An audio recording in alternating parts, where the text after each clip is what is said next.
Encontró es un nombre que todas aquellas personas que nos dedicamos a la protección de derechos de niñas, niños y adolescentes, a todas aquellas personas que hemos estudiado con respecto al tema jurídico de protección de derechos, pues evidentemente no hay forma que no conozcamos ese nombre, porque Mónica González Contró es sin duda un referente, pero más que eso, por supuesto, es una persona muy, de verdad, muy amable, muy empática, y de verdad, Mónica, yo de todo corazón agradezco muchísimo que te hayas dado el espacio sabiendo todo el trabajo que tienes. Entonces, para no hacer esto como tampoco muy protocolario, que no nos gusta, porque aparte estamos en tema intergeneracional, me gustaría saber si las niñas, niños y adolescentes me están escuchando primero, ¿sí o no?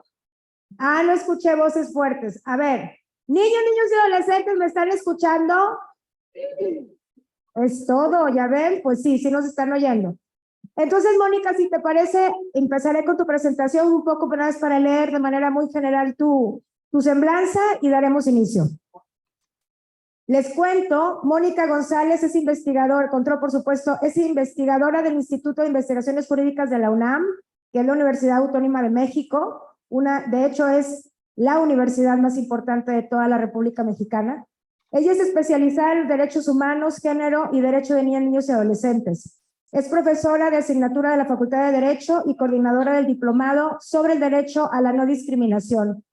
Fue secretaria académica del Instituto de Investigaciones Jurídicas 2011-2015, abogada general de la UNAM 2015-2020 y actualmente es directora del Instituto de Investigaciones Jurídicas, lugar donde finalmente se produce toda la investigación y producción académica que nos gusta tanto leer y aprender de ahí. Pues querida Mónica, muchísimas gracias, te dejo el micrófono, la imagen y todo, y pues bienvenida de todo corazón.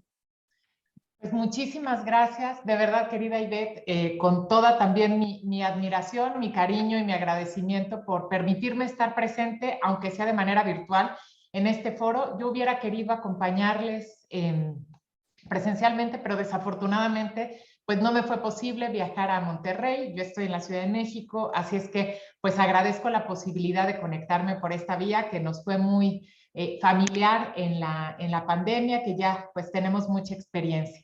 Yo quiero de antemano pues disculparme con las niñas, niños y adolescentes que están en el foro, porque a lo mejor les resulta un poco tediosa esta presentación, pero pues es necesario también a veces, ¿no? Las normas jurídicas, no hemos encontrado otra manera que no sea una manera adultocéntrica y adultista de construir el mundo, de redactar las normas jurídicas, y pues por eso tenemos a veces que emplear un lenguaje especializado que es importante para pues también tener muchísimo mayor certeza de qué es lo que podemos hacer y qué es lo que no podemos hacer. Así es que pues espero que no sea demasiado pues tediosa esta presentación y aburrida. Voy a compartir pantalla para compartir una pequeña presentación que tengo y pues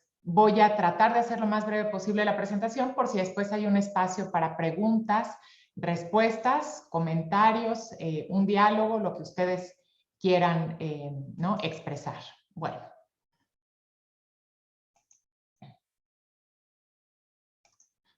Ahí tenemos ya. Yo titulé esta charla, Los derechos de niñas, niños y adolescentes en México hacia la constitucionalización de la institucionalidad.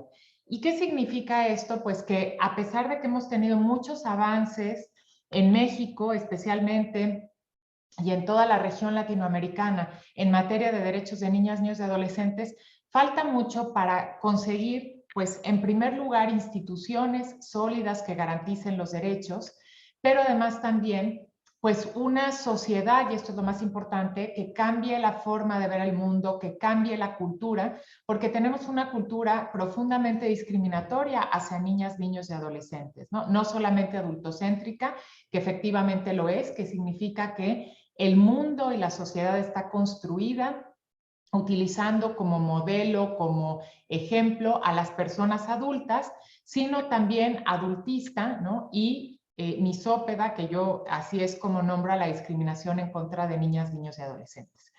Y voy a exponer por eso una breve introducción Después, cómo ha evolucionado los derechos de niñas, niños y adolescentes en México. Y finalmente, los retos y perspectivas que tenemos en esta construcción institucional.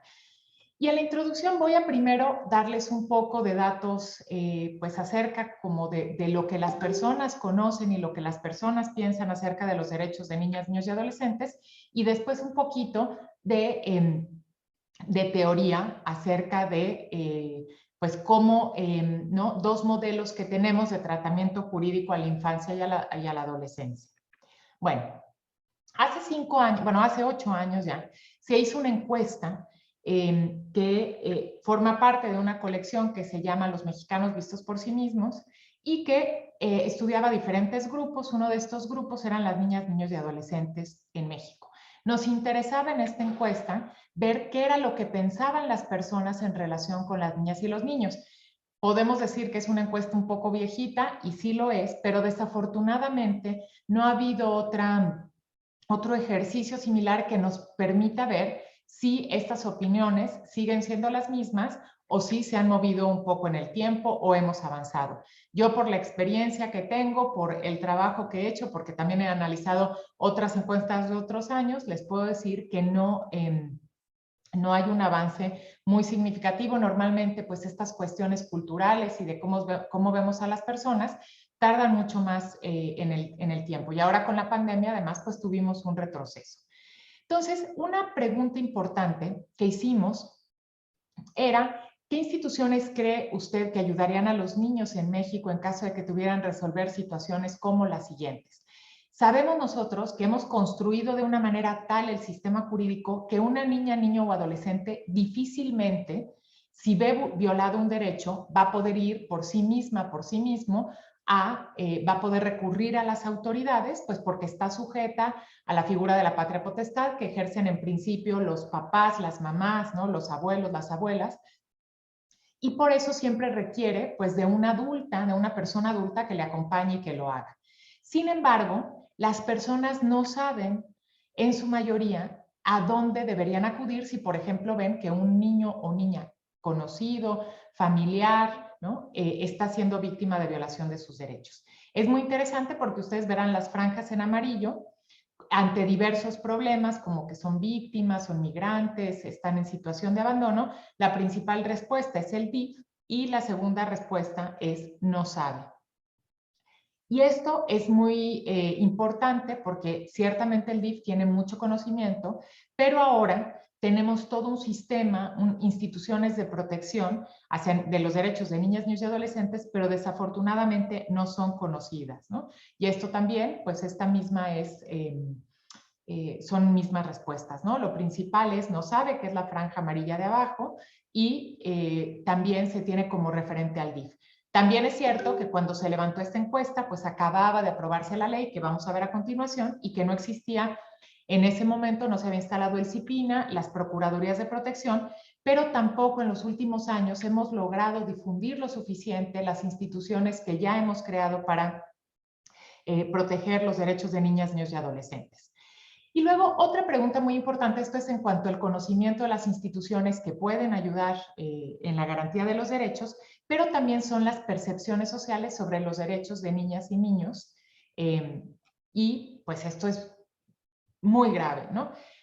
Preguntamos aquí, esta misma encuesta, les comento, se había hecho 5 años antes y el porcentaje fue prácticamente el mismo, ¿no? En otra encuesta sobre discriminación, convocada por el Consejo Nacional para Prevenir la Discriminación, y ante la pregunta, ¿usted cree que los niños deberían tener?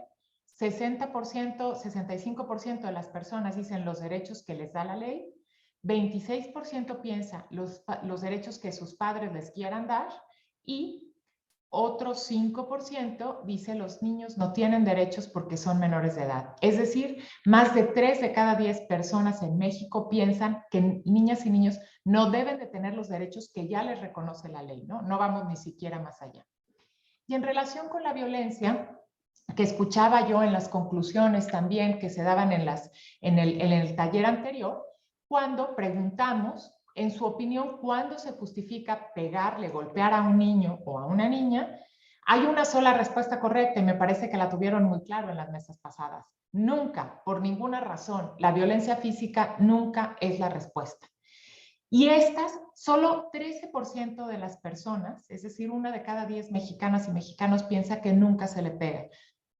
Otras personas piensan que se le puede pegar cuando se porta mal, cuando es necesario para educarlo, cuando pone en peligro su vida, cuando agrede a otra persona, cuando no quiere obedecer o cuando el papá o la mamá esté enojado o enojada.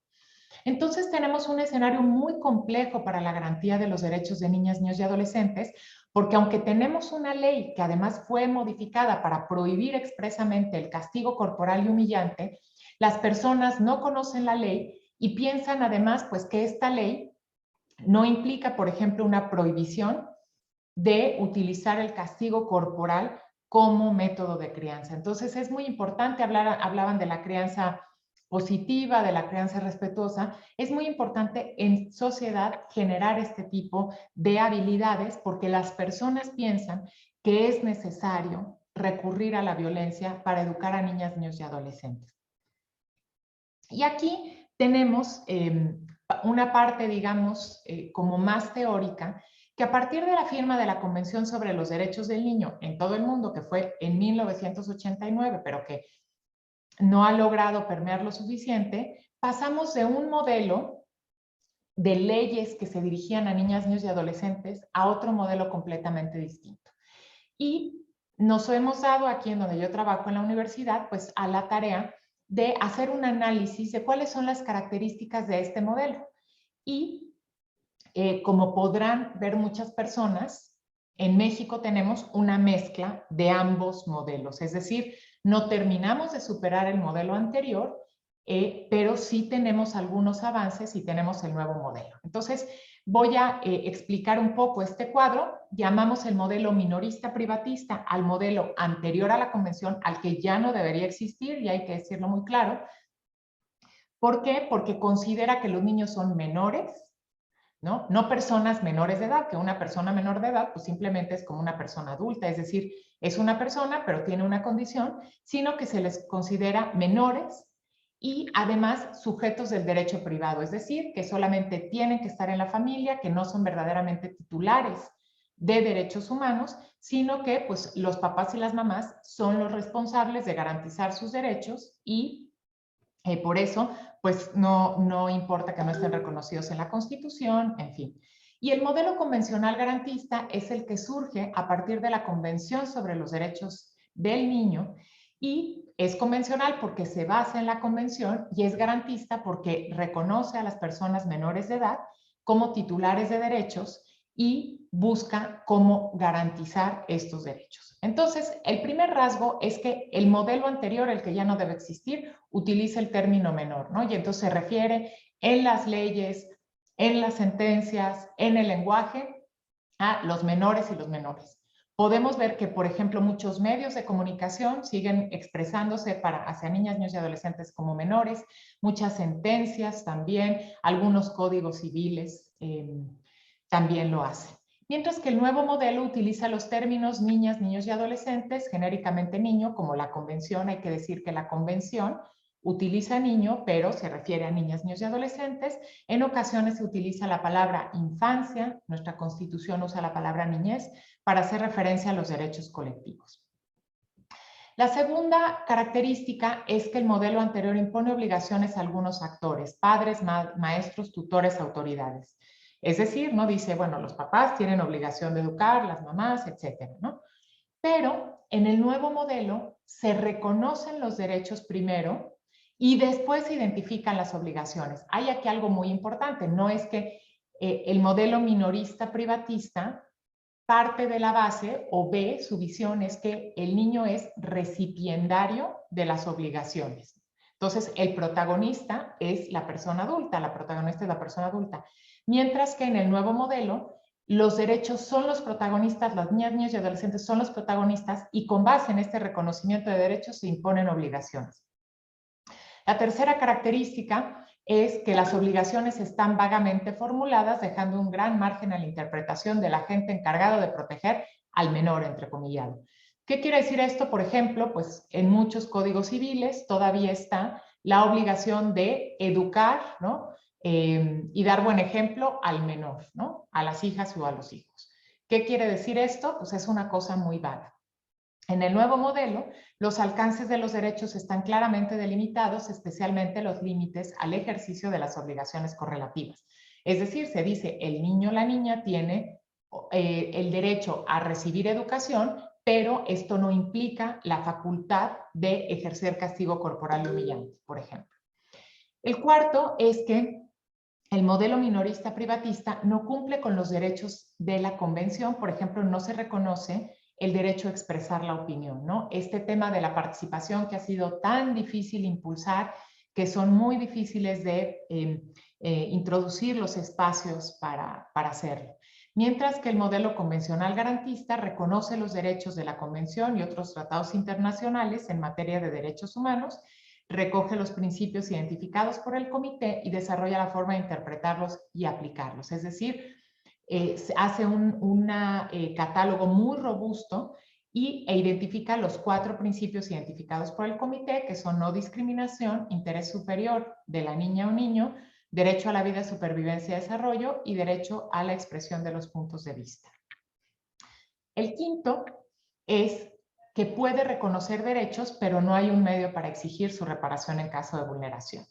¿Qué pasa? Bueno, pues hay un catálogo muy amplio, pero no hay ninguna forma, si alguien, por ejemplo, un niño o niña no recibe el derecho a la educación o no recibe el derecho a la salud, a recibir una vacuna, pues no hay una instancia para reparar este derecho. Mientras que en el modelo nuevo que surge a partir de la Convención, se contempla un mecanismo accesible, así como las obligaciones y procedimientos concretos en caso de vulneración del derecho. Es clara la ley en relación con qué hay que hacer paso por paso y un mecanismo accesible a niñas, niños y adolescentes, no es solamente a las personas adultas. ¿Y cuál es el procedimiento? ¿Qué es lo que va a pasar? El sexto es que puede tratarse de un catálogo amplio de derechos, pero no se establecen los medios para que niñas, niños y adolescentes puedan hacerlos efectivos, bien porque no hay un mecanismo, por la ausencia de la instancia correspondiente o porque no es accesible. Puede ser que no exista ningún mecanismo, ¿no? Simplemente se reconocen derechos, pero no se crea, no existe el mecanismo, o porque no hay una instancia, porque la ley contempla una instancia, pero esta nunca se crea, o porque no es accesible, es decir, pues es un procedimiento muy complicado, pongamos por ejemplo el juicio de amparo, pues no es, aunque niñas, niños y adolescentes lo pueden promover, no es accesible. Mientras que el nuevo modelo debería contemplar claramente los mecanismos para hacer efectivos los derechos, así para que, como que estos estén en un lugar accesible, tengan personal especializado que permita a la niña, niño o adolescente expresarse en su propio lenguaje. El séptimo es que presupone que el menor, entre comillas, se encuentra dentro del ámbito privado y por lo tanto el Estado no tiene más que una pequeña intervención en la garantía de los derechos. Aquí se presupone que las niñas y los niños están en el ámbito privado, entonces pues todo corresponde, la garantía de los derechos corresponde a la familia y el Estado entra pues cuando la familia falla o cuando pues tiene que proveer de algún servicio. En el nuevo modelo se presupone que el Estado debe actuar como un agente activo y promotor del cumplimiento de los derechos. Para ello utiliza medios para combatir los estereotipos, adecua la legislación y provee servicios públicos. Y esto es muy importante porque esta cultura que tenemos, una cultura adultista, es pues violadora de los derechos de niñas y niños, ¿no? Porque los considera menos, porque los discrimina, porque los excluye. Pero esto, el Estado tiene una obligación activa para generar un cambio en la cultura que redunde en que valoremos a las niñas y niños como personas y como personas con dignidad y con una opinión importante también, ¿no? También adecua la legislación y provee servicios públicos, salud, educación, etc. Y la última es que en el ámbito familiar responde a un modelo tradicional de familia, en el que se consideran como tales entornos tradicionales, es decir, una persona o dos personas adultas al cuidado de niñas, niños y adolescentes, que esa es una familia tradicional, puede ser de dos mujeres, de dos hombres, de una mujer, de un hombre y una mujer, pero este es un tipo de familia con además una relación de derechos y obligaciones mutuas, excluyendo a otro tipo de cuidados como las modalidades alternativas, formales e informales, ¿no? ¿Qué sucede esto? Por ejemplo, pues aquí se excluye pasa mucho en lugares con altas tasas de migración, que las niñas y los niños se quedan al cuidado, puede ser pues de su madrina, de una vecina, y no tienen vínculos jurídicos, ¿no?, reconocidos por la ley, o puede haber también otras modalidades alternativas, pero puede haber también pues otros tipos de cuidados como niñas y niños en instituciones que no están dentro de una familia. Entonces, cuando el derecho se construye pensando que las niñas y los niños están en este tipo de familia con una persona adulta, entonces se deja de lado a muchas niñas, niños y adolescentes, entonces, pues, que no tienen derechos por no estar dentro de una familia. El resultado es que hay una separación entre la regulación de las instituciones de cuidado y la familia, estando las primeras en el ámbito administrativo y las segundas en el civil o familiar, ¿no? Y esto tiene muchas implicaciones. Mientras que el nuevo modelo ubica en el centro, coloca en el centro el derecho de niñas, niños y adolescentes a un ambiente familiar y contempla las modalidades de cuidado de acuerdo con los instrumentos internacionales, ¿no? Entonces, esto a manera de introducción son los dos modelos que tenemos hasta el día de hoy en el mundo, no es solamente en México, y normalmente casi todos los países tienen características de ambos, porque implica una ruptura de un modelo tan arraigado que es muy difícil, ¿no?, hacer el cambio, aunque sea pues a lo largo de 30 años, y la cultura va cambiando de una manera mucho más lenta. Pasemos ahora a explicar un poco qué ha pasado en México. En 1989, ¿no?, y aquí pongo el antes de la Ley General de Derechos de Niñas, Niños y Adolescentes, que es la ley que nos rige actualmente, que da origen al CIPINA y la que tenemos. En 1989 se aprueba la Convención sobre los Derechos del Niño y es hasta 2000 que se reforma el artículo 4º constitucional para adecuar nuestra Constitución a la Convención sobre los Derechos del Niño que México había ratificado 10 años antes. Se expide entonces en ese mismo año la Ley para la Protección de los Derechos de Niñas, Niños y Adolescentes. Es una ley anterior que ya no está vigente. Se crea el Consejo Nacional para la Infancia y Adolescencia, el COIA, y leyes locales de protección de derechos de niñas, niños y adolescentes, así como comités de seguimiento en cada estado. ¿Qué pasó con esta ley, no? Esta ley que se aprobó en 2000. No había instrumentos jurídicos que garantizaran derechos humanos específicos para las personas menores de edad, porque esta ley era simplemente un catálogo de derechos, pero no tenía estos mecanismos para hacerla efectiva. Había heterogeneidad y dispersión en la legislación en materia de derechos humanos de niñas, niños y adolescentes, es decir, era de muy distinta naturaleza las leyes, no había mecanismos de justiciabilidad, es decir, para que se pudieran hacer efectivos estos derechos. Prevalecía la visión minorista privatista en la legislación local, especialmente en la materia familiar, una visión asistencialista en donde se veía a niñas y niños como sujetos de asistencia social, una gran debilidad institucional en materia de protección de derechos humanos, también heterogeneidad en las institucionalidad de garantías de derechos de niñas, niños y adolescentes, porque en algunos estados pues había buenas instituciones, pero en otras no. Insuficiencia de coordinación de las distintas dependencias, poderes y niveles de gobierno, porque la ley no era una ley general, entonces era una ley mucho menos fuerte. Falta de enfoque de derechos en la interpretación de los derechos humanos, tanto desde la perspectiva de política pública, legislativa y jurisdiccional, y el incumplimiento por parte del Estado mexicano de las obligaciones derivadas de la Convención, ¿no? Entonces, teníamos esto, aunque ya teníamos una ley, pues era un avance, pero era solamente un catálogo de derechos que no había logrado impactar lo suficiente en las legislaciones de los estados. ¿Qué pasa después? En 2014, hace casi 10 años, se envía una iniciativa preferente al Senado de la República por parte del presidente.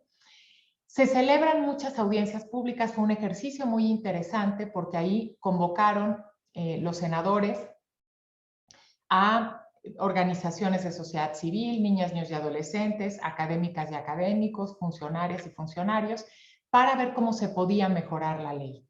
Se modifica la propuesta inicial en más de la mitad, es decir, nos escuchan, ¿no?, las personas legisladoras, y se publica en el Diario Oficial de la Federación el 4 de diciembre de 2014. Y queda la ley como con esta estructura, ¿no? Pues primero disposiciones generales, después se reconocen los derechos, posteriormente se habla de la protección de las obligaciones, ¿no? Como decíamos, primero los derechos y luego ya quién debe cumplirlos, la protección de niñas, niños y adolescentes, la protección y restitución integral de los derechos y las infracciones administrativas. Y se crea toda una institucionalidad, ¿no? Algo que no existía, que es precisamente corresponde a la conformación del Sistema Nacional Integral de Derechos de Niñas, Niños y Adolescentes, el CIPINA Nacional, entonces, que está conformado por el Ejecutivo Federal, con el Presidente de la República que lo preside, diversas secretarías de Estado, entidades federativas, los gobiernos de los estados, el jefe de gobierno de la Ciudad de México, sociedad civil, organismos públicos también, la Fiscalía, la Comisión Nacional de los Derechos Humanos, el IFT, y con invitados permanentes. Algo muy importante es que se crea la Secretaría Ejecutiva como órgano coordinador o ejecutor del sistema y las Procuradurías de Protección a nivel nacional, dependiendo del DIF, y en los estados también, ¿no? Esta misma estructura se replica en los estados y municipios, porque pues hay CIPINAs en cada entidad federativa también que deben responder también a este. Entonces, tenemos por primera vez en la historia de nuestro país una ley con mecanismos para su aplicación. Después, pues, ¿qué era lo que debería venir o cuál es lo que tiene que hacerse, ¿no? Armonizar esta ley con la Ley General de Educación, con el Código Civil Federal, la Ley Federal del Trabajo, la Ley de Asistencia Social, Justicia para Adolescentes. No nos da tiempo de detenernos aquí a explicar qué tendría, o sea, cuáles son las contradicciones de esta ley. Lo mismo en la administración legislativa local. Y voy pasando para no extenderme a los retos y perspectivas. Y primero vamos a identificar las amenazas, ¿no? ¿Qué es lo que tenemos hoy como amenaza? ¿Cuáles son los riesgos? En primer lugar, la falta de visibilidad de la agenda de infancias y adolescencias. No tenemos la suficiente fuerza, ¿no?, para visibilizar a las infancias y la adolescencia. Desafortunadamente, la pandemia implicó un retroceso importante porque al utilizar el confinamiento pues como una medida de prevención, se reforzó pues esta idea de que niñas, niños y adolescentes debían ser protegidas y protegidos por el núcleo familiar, ¿no? Ignorando que además muchas familias no tenían estas capacidades. El debilitamiento del CIPINA, tenemos pues al CIPINA nacional sin pues una persona titular nombrada desde hace mucho tiempo, con menor visibilidad, ¿no? En donde el presidente de la República no ha estado presente en las sesiones. Luego, pues también el debilitamiento institucional, las agendas históricas, ¿no?, que tenemos de deudas de educación, trabajo infantil, educación inicial, y las agendas emergentes, ¿no? Estas que son, pues, que tienen que ver con la coyuntura, ¿no? La migración, las diversidades, la educación, la agenda post-COVID, la inteligencia artificial, las violencias, el sistema de cuidados. ¿Y cuáles son los retos y perspectivas que tenemos frente a esto? ¿No? Como corresponde a toda ruptura de paradigma, ¿no?, es decir, de modelos, como veíamos son dos modelos muy diferentes, la Ley General de Derechos de Niñas, Niños y Adolescentes implica importantes retos culturales, es decir, no basta la aprobación de la ley, sino que tenemos que cambiar la cultura.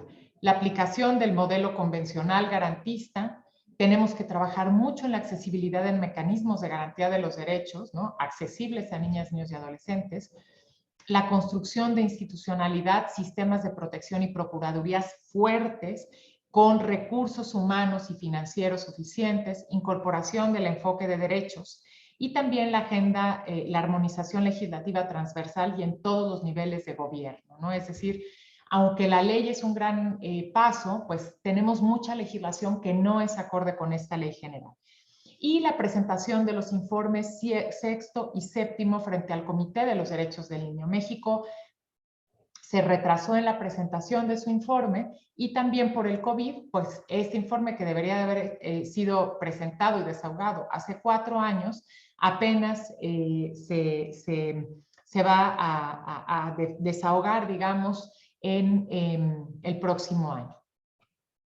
También para seguir ¿no? concretando esto, la importancia de la mirada interseccional e intersectorial, es decir, no podemos considerar que una niña de una familia de clase media urbana tiene las mismas necesidades que una niña afrodescendiente en una comunidad rural, ¿no? O que un niño con discapacidad. En fin, entonces tenemos que tener esta mirada. La justiciabilidad de los derechos, que se puedan hacer efectivos, tanto de niñas, niños y adolescentes mexicanas como no mexicanos, el acceso a la justicia y la capacitación.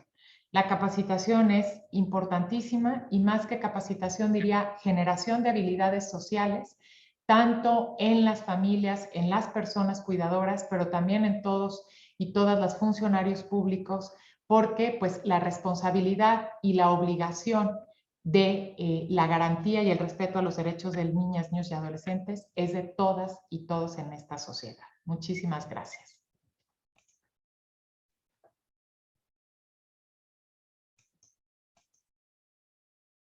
Muchísimas gracias, doctora Mónica. De verdad que ha sido una presentación muy importante para todos nosotros porque justo nos pone de manifiesto la diferencia entre lo que existía como un sistema tutelar de derechos y más bien tutelar en la persona a una lógica de garantía de derechos. Entonces esto es vital porque finalmente es lo que nos marca la estructura digamos, de obligaciones que tenemos como gobierno con respecto a nuestras niñas, niños y adolescentes. Si me permites de manera muy rápida, querida Mónica, yo nada más quisiera resaltar 2 temas importantes. Recordemos que los sistemas de CIPINAS, tanto a nivel nacional como también a nivel estatal o municipal, buscan uno de sus objetivos últimos es justo también el fortalecimiento familiar. Niños, niños y adolescentes en principio deberían de tener una perspectiva de apoyo a la familia, pensando en que si están bien las familias, los padres, los cuidadores, las madres, evidentemente también vamos a conseguir un mecanismo de garantía para nuestras niñas, niños y adolescentes. Y por otro lado también comentarles, agregando un poquito también a lo que decía la doctora Mónica González, la ley del Estado, la ley de protección de derechos de niños y adolescentes en el Estado de Nuevo León, por ejemplo, tiene 2 derechos de manera específica, están ya regulados y normatizados, que es el derecho a la parentalidad asistida. Ese es un derecho muy importante porque justo lo que pretende es que esto que comentaba la doctora, que tenemos una ley de derechos, pero que no encuentra mecanismos de garantía, es decir, mecanismos para que se apliquen con materialidad o con eficacia, el tener esta posibilidad de entender que incluso en una lógica de política pública que va dirigida en principio, podría parecer a los padres o cuidadores, realmente quien beneficia o a quien le garantiza derechos es a niños y adolescentes. La crianza positiva es un excelente ejemplo. Dar herramientas a madres y padres en la atención de una perspectiva de ayuda a los padres, realmente lo que estamos haciendo es garantizar el derecho de que esa niña o niño va a poder crecer con mayores habilidades y potencializando de mejor manera su integralidad. Entonces, doctora, yo nada más quería dar estos 2 pequeños comentarios pincelazos porque es perfectamente clara y muy completa tu presentación. Quisiera preguntar si alguien tiene alguna duda, algún comentario que quisiera hacer con respecto a la participación de la doctora González Contró. Creo que les ha quedado súper claro, querida doctora. Pues yo quisiera entonces de verdad las gracias de manera virtual. Este abrazo va muy fuerte y de verdad que ha sido un aprendizaje muy importante para todas y todos nosotros. Y pues muchísimas gracias a nombre de quienes están organizando este foro, del mío propio, por supuesto de la doctora Constanza Tort, también que está por aquí, secretaria ejecutiva del Sistema Nacional, y de todas las personas, sociedad civil, gobiernos. Aquí estamos 18, 19 países, creo que son 21, 22 secretarías ejecutivas de la República Mexicana. Entonces, pues todos te damos muchas las gracias por tu participación y por habernos hecho espacio en tu agenda. Muchas gracias. Muchísimas gracias y muchas felicidades de verdad por el foro y por, bueno, pues por esta articulación tan importante en beneficio de los derechos de niñas, niños y adolescentes. Muchísimas gracias, doctora. Pues hasta luego. Y si les parece, como ya vieron, ya tenemos aquí uno de los momentos que creo que son más